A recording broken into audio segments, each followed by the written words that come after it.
Okay, guys, we're going to see if we can go through this really quick. I'm just going to kind of walk you through this review. I'd rather not give you all the answers, obviously, because that's cheating. But look, so let me tell it to you this way. This first section is you should recognize from A World of Ideas. Those videos were posted last week. It's on the 19th, actually a couple weeks ago, where I took you through the entire World of Ideas. It's on Google Classroom, and it's a two-part video. Just scroll down and you'll see it. It's the part that I say don't freak out.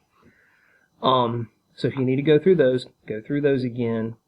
But this is what the test is going to look like. I posted this early. You guys have until Sunday, so take your time to do it. Sniff through A World of Ideas, your reading.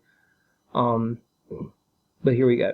So you need to know the definition of politics, obviously, and you should be able to get that from the blue box in A World of Ideas. That's where it always exists. Know the difference between a pure democracy and a constitutional democracy. Most everybody got those exactly right, and you're going to see, and you'll see these definitions up here. And then the idea of justice, I mean, that's the outlier of these three definitions. You should be able to figure that one out. Again, that is going to be defined early in your chapter. Which of the following worldviews tends to be in favor of a constitutional democracy? Let me just describe the worldviews, and you can kind of put it together. An Islamic worldview tends to go theocratic. An Islamic worldview is almost always tied to an Islamic law running the nation state. That's what we see in Iraq and Iran, Pakistan, Saudi Arabia, and that's probably part of the reason there's so much tension in the Middle East, is because Islam, the religion, is so tied to Islam, the political force. Do you think that a theocratic, this person rules as a representative for God, do you think a theocracy would be in favor of a democracy? A naturalistic worldview doesn't hold humans to be valuable or intrinsically worthwhile. Naturalism would tend to say, don't hold any government, just let everybody sort things out on their own, might makes right. It's more of a Darwinian view of governments, or total anarchy. Just let the people fight, and whoever survives, survives.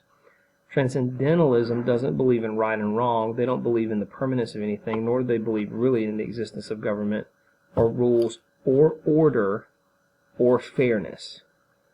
So transcendental worldviews, you tend to find them not as a governing force, but more of as a response to government. And you see those in a lot of Eastern cultures, and you see those a lot in communist China.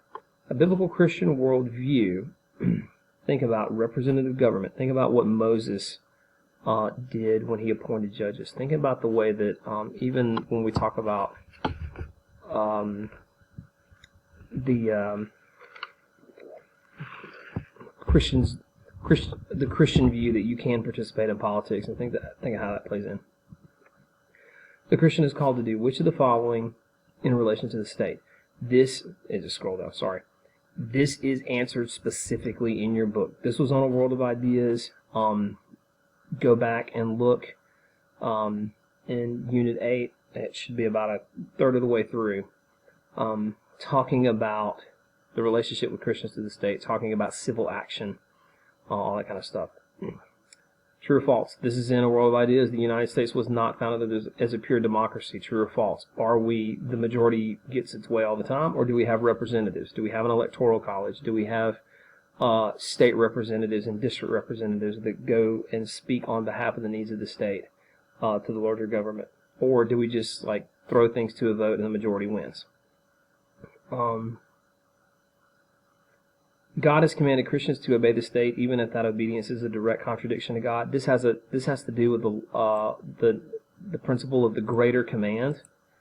What were the examples that I told you guys about Christians who said you decide whether it's wrong or right when it's regarding of what we're doing, but we have to obey God rather than man. There's a couple of cases in Scripture where Christians directly look to the authorities and respond as to whether they should obey the laws of man or the laws of God. It is every Christian's responsibility to call the authorities and all people to obey God. Back up here, think about what the Christian is supposed to do in relation to the state. Is this part of what we're supposed to do as well? It's every Christian's responsibility to run for state office and be involved in government. True or false? Think about that. Is every Christian you know in a position of state office, are they involved in government? And is that logically even possible?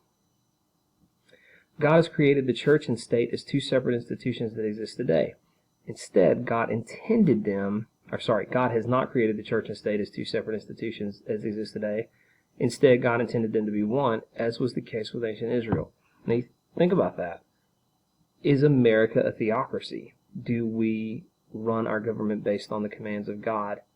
And is that what God even wants? What is the Christian's idea about the government messing in the affairs of the church? What is a Christian's idea of the government messing with the affairs of the family? Now think about it this way. Does the church influence the family, and do we want the church to influence the family? Most of us would say yes. So think about this. Are we, as Christians, really in favor of separation of church and state, or do ultimately we want the church to take over and run the state? And your book answers that. Again, Christians are to obey the government no matter what is asked. You have to answer that. That's the principle of greater command. And this is another principle of greater command. Christians are called to obey God rather than who? Oh, that's a surprise. I didn't know it was going to do that. So here's your free answer for today. Christians are called to obey God rather than man. I'm not going to do that anymore. The Christian sees justice as the reason for the state's existence. Listen, are we talking about a secondary reason? Are we talking about the main reason? Are we talking about an ancillary reason? That they're looking for that kind of answer. Pure democracy is essentially what kind of rule? You guys have answered that in A World of Ideas, and it even mentions it somewhere else on this test, so pay attention. Lord Acton said, I'm going to give you this one too. Power corrupts. Absolute power corrupts absolutely. It is a great quote. It is one that I just want you guys to know. So I'll give you that one instead of confusing you and having you sniff all over the book for it. Lord Acton did say that, and it's talking about the need to have representatives in the government to delineate powers. America does not want to be ruled by a king. Okay?